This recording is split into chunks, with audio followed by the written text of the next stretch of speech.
I don't think we've done a good job of adapting to the new reality for families in our community. Yuri Fulmer, I am the board chair of the United Way of the Lower Mainland, and as well I'm the chair of a small private equity fund, FDC Capital. We have, perhaps consciously or subconsciously, some pretty traditional beliefs around how families work.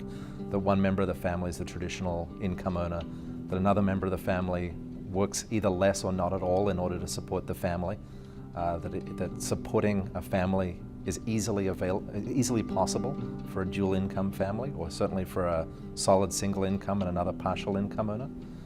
And I think those misconceptions are really wrong, but we haven't done anything in the practices that we have in our workplaces to make change to that, other than complain. So I think as employers, we complain when people miss work through family commitments, when people's time at work is squeezed, when their stress level at work is high and their attention to their work is reduced because of the pressures they face. I think we just complain about it.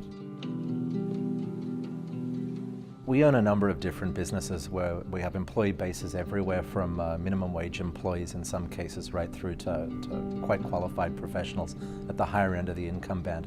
And something we're seeing from all of them is a real squeeze on both their time and as well their income, which one of course impacts the other.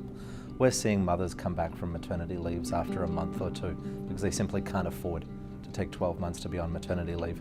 We're seeing families make decisions around childcare that we all know are suboptimal, but when you look at the alternatives they have, there really are no other alternatives for them in the workforce. We're hearing from, especially from our female leaders, that finding childcare is the next best thing to impossible. So then they're having to make decisions around attendance at work that maybe aren't the decision that they'd like to make, maybe aren't the best decision for their career, maybe aren't the best decision for the business. So we're seeing families make really difficult decisions that we know aren't in either their best interests, and frankly as employers they're not in our best interests.